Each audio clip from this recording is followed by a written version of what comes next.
अरुणाचल प्रदेश में दुनिया की सबसे लंबी 2 लेन टनल को प्रधानमंत्री नरेंद्र मोदी ने देश को समर्पित किया है। चीन लगातार चालबाजियां कर रहा है, ऐसे में सुरंग के निर्माण ने चीन की नींद उड़ा दी है। अब 12 महीने भारतीय सेना एलएसी पर चीन की चाल पर पैनी नजर रखेगी, जिससे जाहिर है चीन की हेकड़ी निकलेगी। और क्या है इस सुरंग की खासियत, देखिए हमारी खास रिपोर्ट।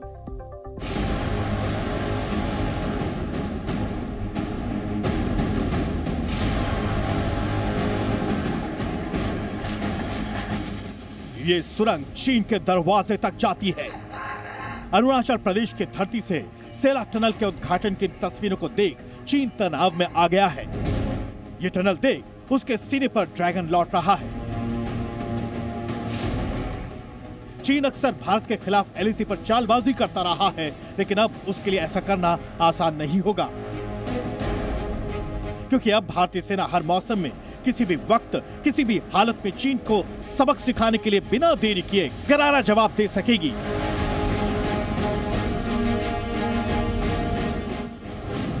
एलएसी से करीब 34 किलोमीटर की दूरी पर दुनिया के सबसे लंबे 2 लेन सुरंग का उद्घाटन प्रधानमंत्री नरेंद्र मोदी ने किया है। अब आपको इस सुरंग की खासियत बताते हैं। दरअसल पहले सेला दर्रे से होकर तवांग जाना पड़ता था। ये सुरंग पश्चिमी कामेंग और तवांग को जोड़ेगी।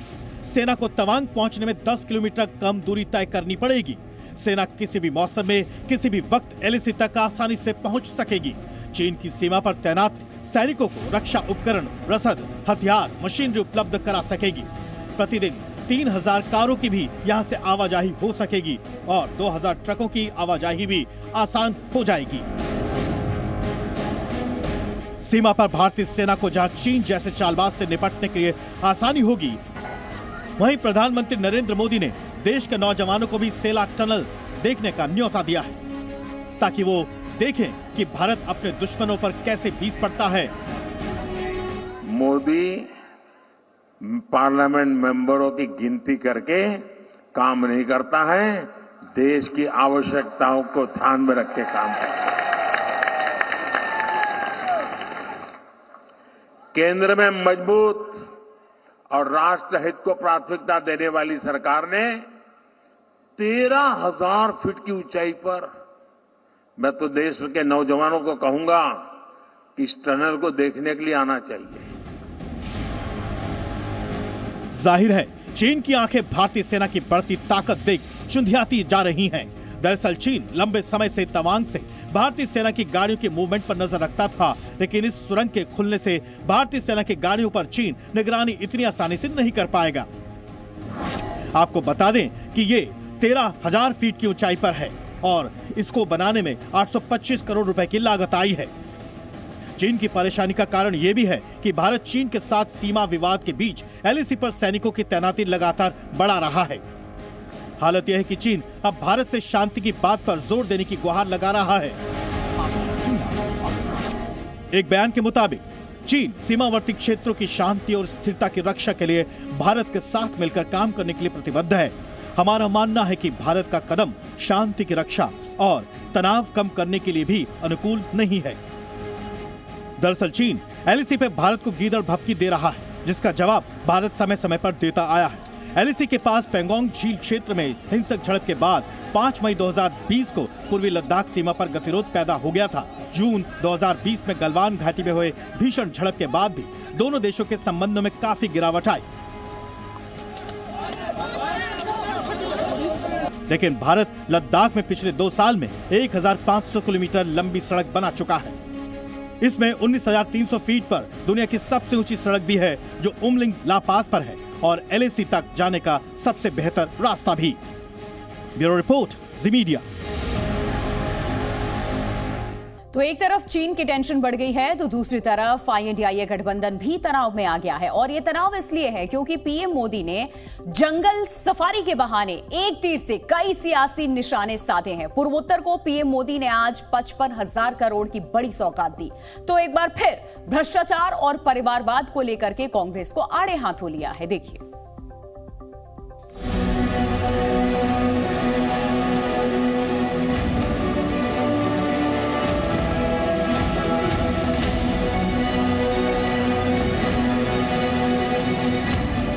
काजीरंगा नेशनल पार्क में ये मदमस्त हाथी और इस हाथी की शानदार सवारी करते देश के प्रधानमंत्री नरेंद्र मोदी नॉर्थ ईस्ट को विकास की सौगात देने भी आए हैं। साथ ही नॉर्थ ईस्ट के रास्ते आगामी लोकसभा चुनाव में 400 पार का लक्ष्य सुनिश्चित करने भी आए हैं। ये तस्वीरें बता रही हैं कि पीएम मोदी नॉर्थ ईस्ट में पिछली बार से ज्यादा कमल खिलाने के लिए रोड शो से लेकर जंगल सफारी तक के सफर पर निकले हैं। पूर्वोत्तर के विकास पथ से पूरा होगा 400 पार का लक्ष्य। अब की बार पीएम मोदी ने नॉर्थ ईस्ट के लोगों को लगे हाथ कांग्रेस काल में इस जगह की अनदेखी पर तीखा प्रहार किया। वहीं पिछले 5 साल में उनकी पार्टी द्वारा किए गए कामों को भी गिना दिया। कांग्रेस के लंबे शासनकाल में नॉर्थ ईस्ट को दशकों तक सरकार की उपेक्षा सहनी पड़ी है। विकास की कई परियोजनाओं का शिलान्यास करके फोटो खिंचवा ली, लोगों को गुमराह कर दिया और फिर भाग गए, हाथ खींच लिए। लेकिन मोदी पूरे नॉर्थ ईस्ट को अपना परिवार मानता है। इसलिए हमने उन प्रोजेक्ट को भी पूरा करने पर फोकस किया जिन्हें वर्षों से लटकाया जा रहा था। अब यहाँ ये जानना जरूरी है कि आखिर पूर्वोत्तर के लिए बीजेपी का मेगा प्लान क्या है और 2019 में यहाँ बीजेपी का प्रदर्शन कैसा रहा था। 2014 के बाद के चुनावी नतीजों को देखें तो पूर्वोत्तर में पार्टी ने बेहतर प्रदर्शन किया है। पिछले 2 लोकसभा चुनावों के नतीजों से जाहिर है कि नॉर्थ ईस्ट में एक बड़ी राजनीतिक ताकत के तौर पर बीजेपी ने जगह बना ली है। 2014 में बीजेपी को नॉर्थ ईस्ट की 32% सीटों पर कामयाबी मिली थी। 2019 में ये आंकड़ा 56% हो गया। सीटों की बात करें तो 2019 के लोकसभा चुनाव में बीजेपी को 14 सीटें मिली थी, जबकि 2014 में केवल 8 सीटों पर जीत हासिल हो पाई। वहीं कांग्रेस 2019 के लोकसभा चुनाव में महज 4 सीटों पर ही सिमट गई, जबकि 2014 में उसे 8 सीटों पर जीत मिली थी। पीएम मोदी ने कांग्रेस पर हमला बोलते हुए एक बार फिर परिवारवाद का मुद्दा उठाया। उन्होंने कहा कि कांग्रेस के इंडी गठबंधन के परिवारवादी नेताओं ने हमले बढ़ा दिए हैं और आजकल वो पूछ रहे हैं कि मोदी का परिवार कौन है। मोदी को गाली देने वाली कांग्रेस और उसके दोस्तों ने आजकल कहना शुरू किया है कि मोदी का परिवार नहीं है। उनकी गाली के जवाब में पूरा देश खड़ा हो गया है। पूरा देश कह रहा है कि मैं हूं मोदी का परिवार।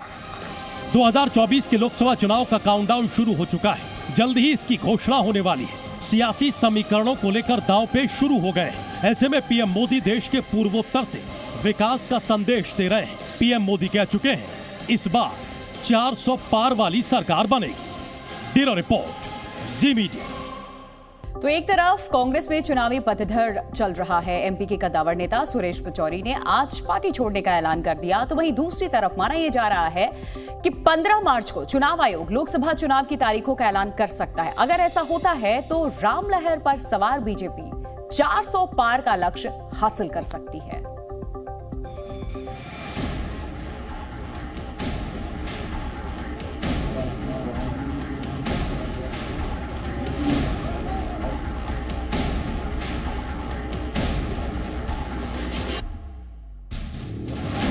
कांग्रेस में जारी चुनावी पतझड़।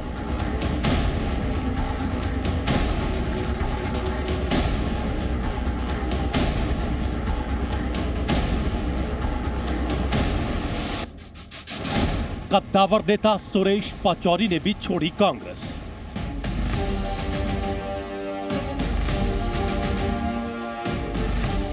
प्रभु राम की प्राण प्रतिष्ठा में कांग्रेस के रवैये से थे नाराज। अर्जुन मोढवाडिया भी छोड़ चुके हैं कांग्रेस। राम से कांग्रेस की दूरी से थे आहत। अब की बार जीत राम लहर पर सवार। कांग्रेस की राम से दूरी अपनों के दूर जाने का बड़ा कारण बनती जा रही है। एक एक कर नेता पार्टी छोड़ रहे हैं और कांग्रेस आलाकमान पर राम विरोधी होने के आरोप लगा रहे हैं। भगवान श्री राम जी की प्राण प्रतिष्ठा समारोह का जब आयोजन रहा तो उसके निमंत्रण पत्र पर एक अमर्यादित भाषा का इस्तेमाल करना, ठुकरा दिया निमंत्रण, ठुकरा। कोई कितना ही प्रिय क्यों ना हो, अगर वो राम जी का अनादर करे तो उसे छोड़ दो, तो मैंने कांग्रेस छोड़ दिया। कांग्रेस आलाकमान इस बात का अंदाजा ही नहीं लगा पाया कि उसके इस रवैये ने पार्टी के नेताओं को भावनात्मक तौर पर काफी झकझोर दिया और नतीजा आपके सामने है कि चुनावी मौसम में कांग्रेस का पतझड़ रुकने का नाम नहीं ले रहा है। माना जा रहा है कि 15 मार्च को चुनाव आयोग लोकसभा चुनाव के लिए तारीखों का ऐलान कर सकता है। अगर ऐसा होता है तो नियम के मुताबिक 1 महीने बाद पहले चरण के लिए वोटिंग होनी चाहिए, जो 16, 17 या 18 अप्रैल को हो सकती है। यहाँ ये बताना जरूरी है कि 17 अप्रैल को रामनवमी है और बहुत संभावना इस बात की है कि रामनवमी के बाद ही पहले चरण के लिए वोटिंग हो। करीब 1 हफ्ते करीब पिछले बार से चुनाव में देरी होगी। अभी हमने देखा था कुछ समय पहले प्रधानमंत्री ने कार्यक्रम में कहा भी था कि जून में अगली सरकार बनेगी, तो उस हिसाब से देखा जाए तो 15 मार्च के बाद ही चुनावी प्रक्रिया शुरू होगी, जो कि लगभग 1.5 महीने चलेगी, 15 मई तक चलेगी। परिणाम आएंगे और आप देखिए जून के पहले सप्ताह तक सरकार का गठन हो जाएगा।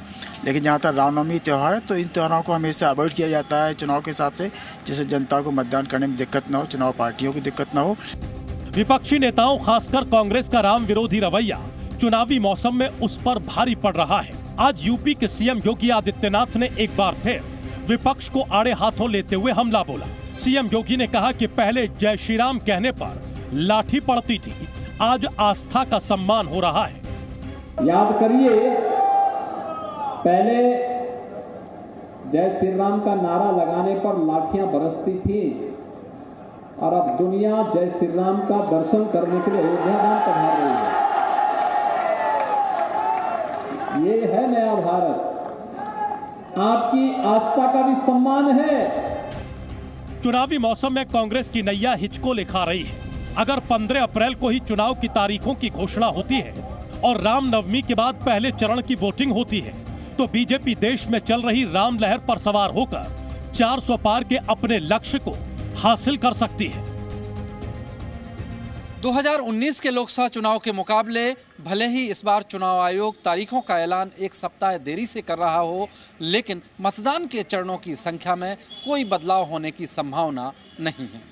चुनाव आयोग की सोर्सेस की माने तो अप्रैल और मई महीने में जिन भी तारीखों का ऐलान किया जाएगा उसमें त्योहारों का खास तौर से ध्यान रखा जाएगा। राष्ट्रपति चुनाव में पीपीपी नेता आसिफ अली जरदारी की जीत करीब करीब तय है। वो दूसरी बार इस अहम पद पर काबिज होंगे, लेकिन पाकिस्तान में उनकी खराब इमेज को लेकर के चर्चा जोरों पर है।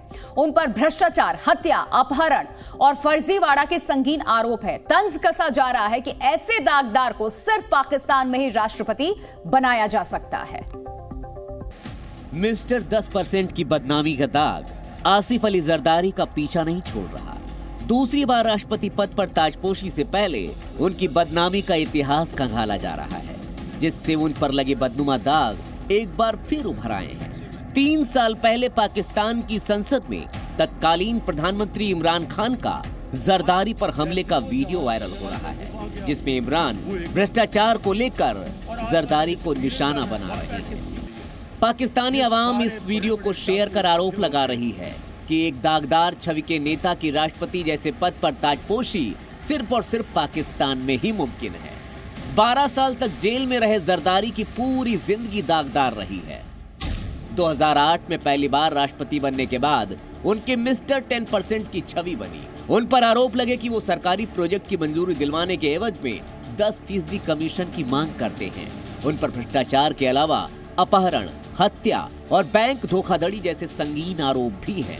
इन आरोपों में उन्हें 1990, 1996 और 2004 में यानी 3 बार जेल जाना पड़ा। अपनी काली करतूतों के लिए अपनी उम्र के 1 दशक से ज्यादा उन्हें जेल में बिताने पड़े हैं। अब वही जरदारी संवैधानिक पद पर दोबारा आसीन होंगे।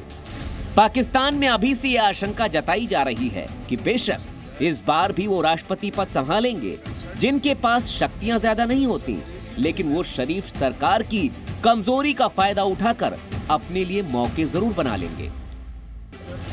जरदारी अपने ऊपर लगे भ्रष्टाचार के आरोपों को सिरे से खारिज करते आए हैं। अब आपको एक वीडियो क्लिप दिखाते हैं जिसमें एक पत्रकार के प्रॉपर्टी से जुड़े सवालों पर उनसे जवाब देते नहीं बना, लेकिन थोड़ी चुप्पी के बाद जरदारी ने अपनी प्रॉपर्टी को लेकर जो दलील दी वो किसी के गले नहीं उतरी। शायद यही वजह है कि पाकिस्तानी अक्सर प्रधानमंत्री मोदी की नजीर देखकर अपने सियासतदानों को ईमानदारी का पाठ पढ़ाते हैं।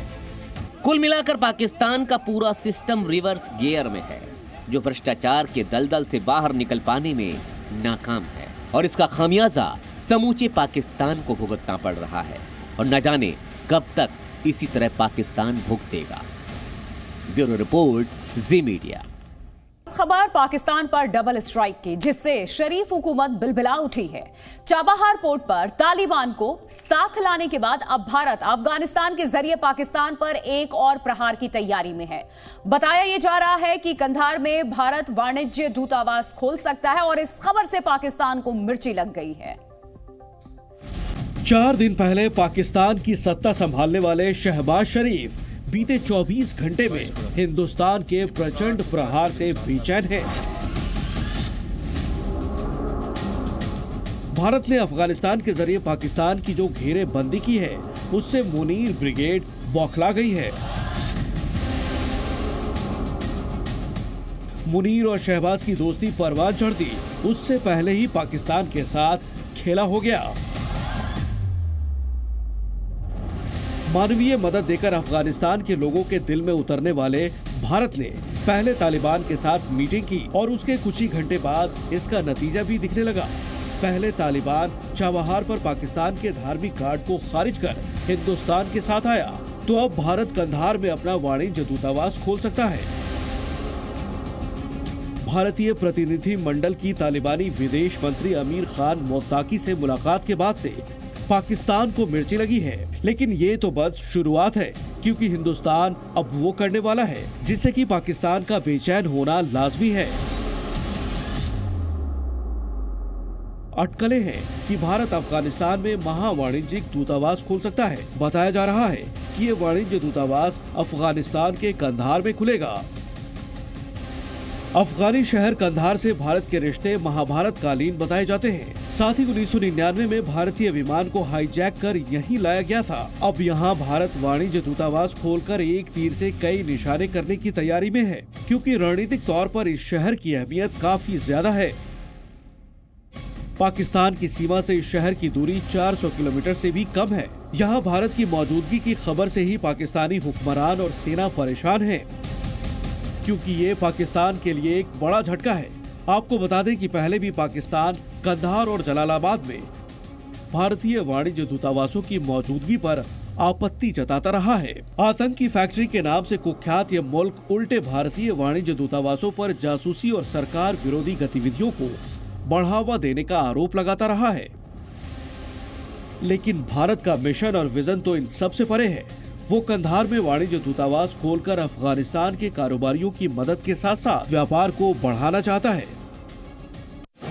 कंधार में वाणिज्य दूतावास खुलने से भारत अफगानिस्तान के बीच व्यापार को बढ़ावा मिलेगा। साथ ही अफगान नागरिकों और कारोबारियों के लिए भारतीय वीजा लेना आसान हो जाएगा, क्योंकि तालिबान की सत्ता में वापसी के बाद से भारत ने अफगान नागरिकों को वीजा जारी करना बंद कर दिया था।